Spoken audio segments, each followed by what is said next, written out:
Good morning dear students. आज हम लोग एक अन्य महत्वपूर्ण प्रश्न पर विचार करने का प्रयास करेंगे जो महात्मा गांधी पर आता है, अर्थात गांधीयन व्यूज ऑन स्टेट या गांधी जी के राज्य संबंधी विचार क्या थे, इस पर भी प्रश्न आता है, जिस पर आज हम लोग पूर्ण रूप से परिचर्चा करने का प्रयास करेंगे।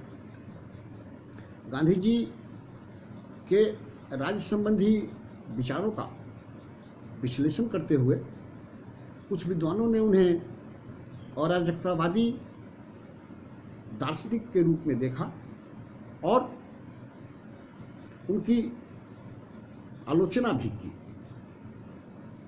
वस्तुतः उनकी आलोचना का आधार नैतिक, आर्थिक तथा ऐतिहासिक तथ्यों पर आधारित था। राज्य बल का प्रयोग करता है, जिसके फलस्वरूप व्यक्ति की नैतिकता समाप्त हो जाती है। वास्तव में विद्वानों ने व्यक्ति के स्वैच्छिक कार्य को नैतिक माना है। प्रसिद्ध विद्वान बुकनिन ने कहा है कि कोई भी कार्य जो ऐच्छिक नहीं है, हम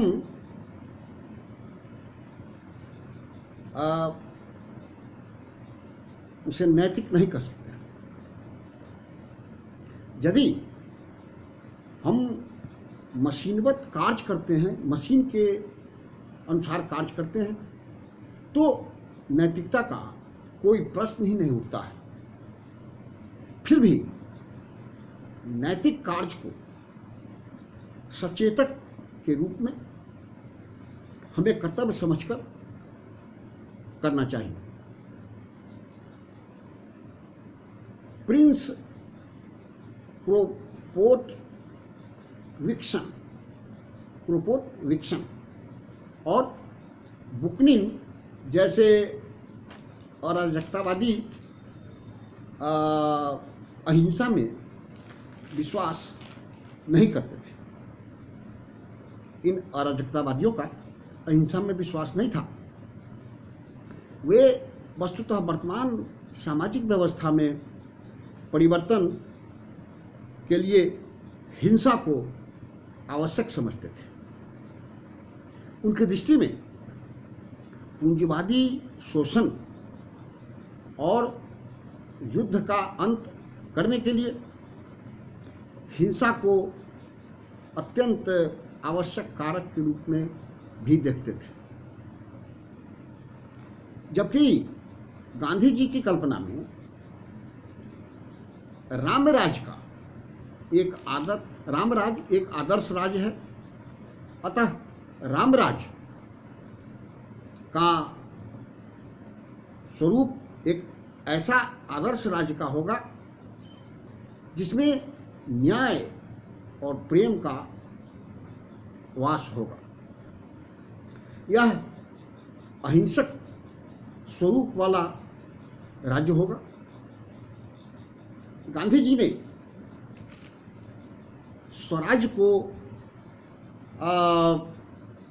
स्वराज का वर्णन करते हुए कहा कि धार्मिक दृष्टिकोण से यह पृथ्वी पर ईश्वरीय राज्य कहा जा सकता है।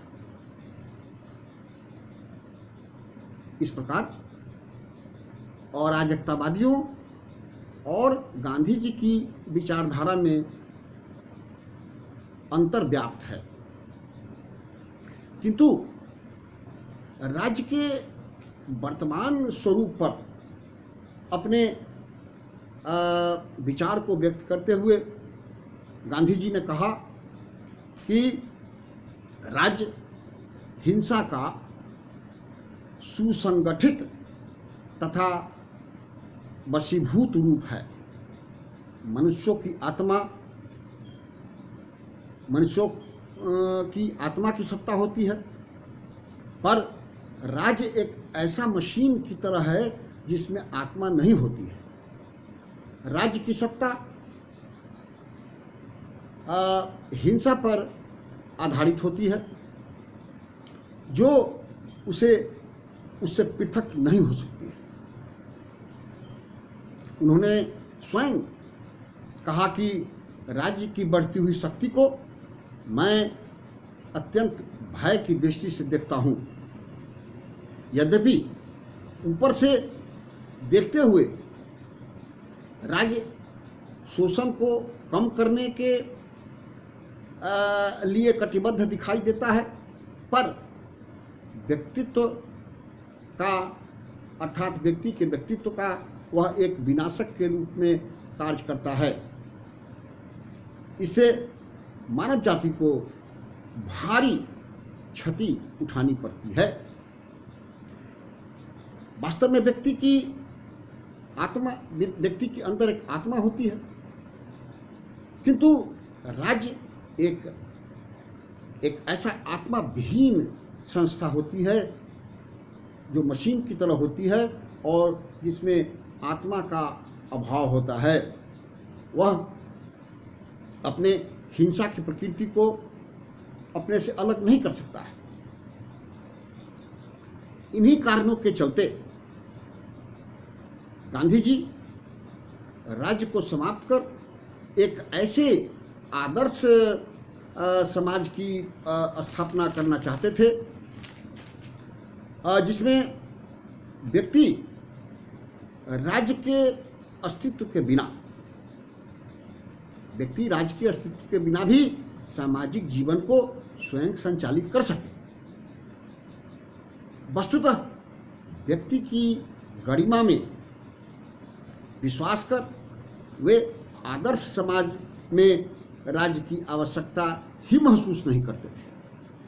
अर्थात जो गांधी जी का आदर्श राज्य होगा, आदर्श समाज होगा, उसमें राज्य की आवश्यकता नहीं होगी। गांधी जी अपने उद्देश्यों की प्राप्ति में हिंसात्मक एवं क्रांतिकारी मार्गों का प्रतिपादन नहीं करते थे। अपने आदर्श समाज में शांति, प्रेम, अहिंसा, दया, क्षमा आदि गुणों का वास होगा। इस प्रकार उनके विचार टॉल्स्टॉय के विचार से मिलते हुए दिखलाई पड़ते हैं। गांधी जी के अनुसार समाज का अहिंसा पर आधारित होना तभी संभव है जब सभी नागरिक अपने अपने कर्तव्यों का पालन करें तथा परस्पर सहयोग से जीवन यापन करें। इस आदर्श समाज में सभी व्यक्ति सत्य, अहिंसा, अस्तेय मीन्स चोरी नहीं करना, अपरिग्रह और ब्रह्मचर्य के सिद्धांतों का पूर्ण रूप से पालन करेंगे। पुनः सामाजिक दृष्टि से सभी नागरिक समान होंगे तथा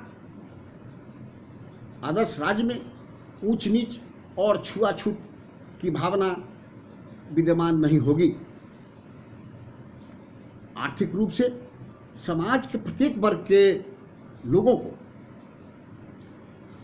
समान अवसर प्राप्त होंगे और वे अपने अपने व्यक्तित्व का विकास अपनी योग्यता और अपनी कर्मठता के आधार पर कर सकेंगे। समाज के सभी वर्ग के लोग अपनी अपनी आवश्यकताओं की पूर्ति के लिए परिश्रम करेंगे और आत्मनिर्भरता को प्राप्त करेंगे। कृषि तथा गृह व्यवसायों में मालिक एवं श्रमिक का अंतर समाप्त हो जाएगा और शोषण करने का अवसर भी समाप्त हो जाएगा। इस प्रकार आदर्श समाज में पूंजीवाद का विकास पूर्ण रूप से लगभग अवरुद्ध हो जाएगा। गांधी जी ने कहा कि आदर्श समाज में ग्रामों का अपना संगठन होगा और उसमें रहने वाले लोग सच्चे अर्थों में स्वतंत्र होंगे। इस समाज में शक्ति का प्रयोग नहीं होगा और सभी लोग स्वेच्छा से अपने अपने कर्तव्यों का निर्वहन करते हुए कार्य करेंगे। अर्थात न कोई शासक होगा और न ही कोई व्यक्ति शासित होगा। प्रत्येक व्यक्ति अपना शासक होगा और दूसरे के कार्यों में हस्तक्षेप नहीं करेगा। समाज से आर्थिक विषमता और विपन्नता को समाप्त करने का पूरा प्रयास होगा।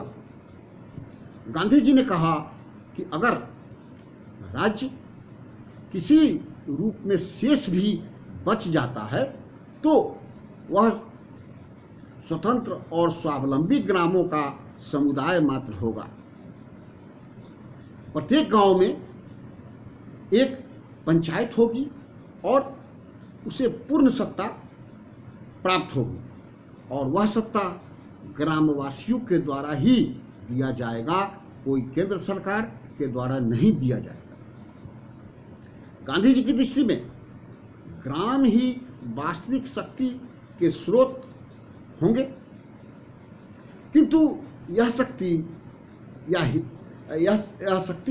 हिंसा पर आधारित नहीं होगा। अहिंसा इस समाज का, इस आदर्श समाज का, अहिंसा और नैतिकता इसके मूल आधार होंगे।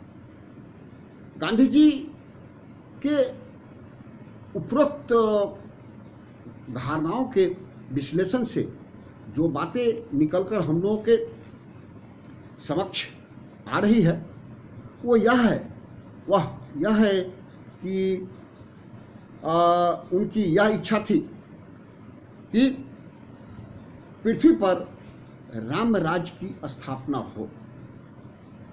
अर्थात वे पृथ्वी पर राम राज्य की स्थापना करना चाहते थे।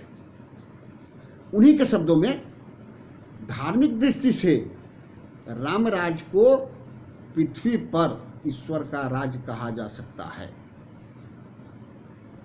राजनीतिक दृष्टि से यह एक ऐसा लोकतांत्रिक शासन होगा जिसमें संपत्ति के होने या न होने का और रंग, जाति, धर्म, नस्ल और संप्रदाय में भेदों पर आश्रित सारे विषमताओं का अंत हो जाएगा। इसमें भूमि और राज्य संस्था जनता की होगी। न्याय अविलंब और पूर्ण रूप से जल्द मिलेगा और वह सस्ता भी होगा। धर्म के मामलों में सब लोग पूर्ण रूप से स्वतंत्र होंगे। भाषण और प्रेस द्वारा वे अपने विचारों को व्यक्त करने के लिए स्वतंत्र होंगे। यह सब कुछ इसलिए हो सकेगा क्योंकि इसका आधार नैतिक अनुशासन पर आश्रित वह कानून होगी जिसका अनुसरण लोग स्वेच्छा से करेंगे। ऐसा राज्य सत्य और अहिंसा के ऊपर आधारित होगी और वह आवश्यक रूप से सुखी और समृद्ध एवं स्वावलंबी ग्रामों और ग्राम संस्थाओं से मिलकर निर्मित होगी। इस प्रकार स्पष्ट है कि महात्मा गांधी ऐसे स्वराज्य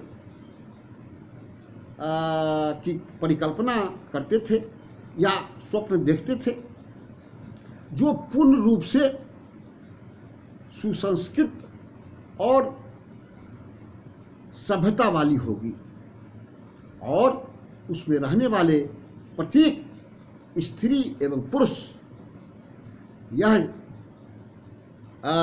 जान सकेंगे कि उसे क्या करना चाहिए और क्या नहीं करना चाहिए। साथ ही साथ आदर्श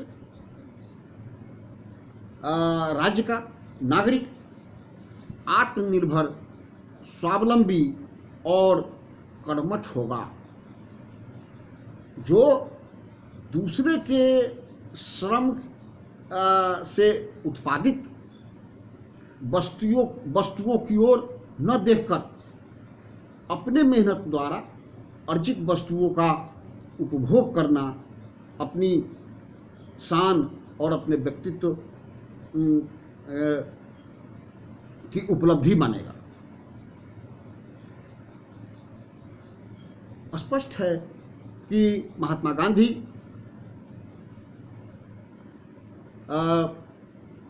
एक व्यक्तिवादी विचारक के रूप में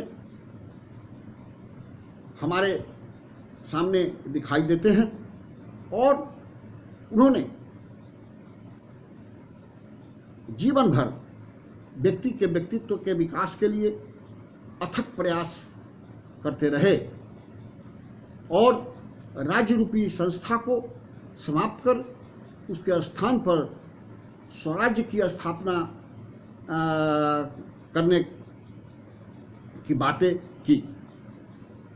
वे समाजवाद के भी घोर विरोधी थे, किंतु व्यक्तिवाद के समर्थक थे। Thank you very much.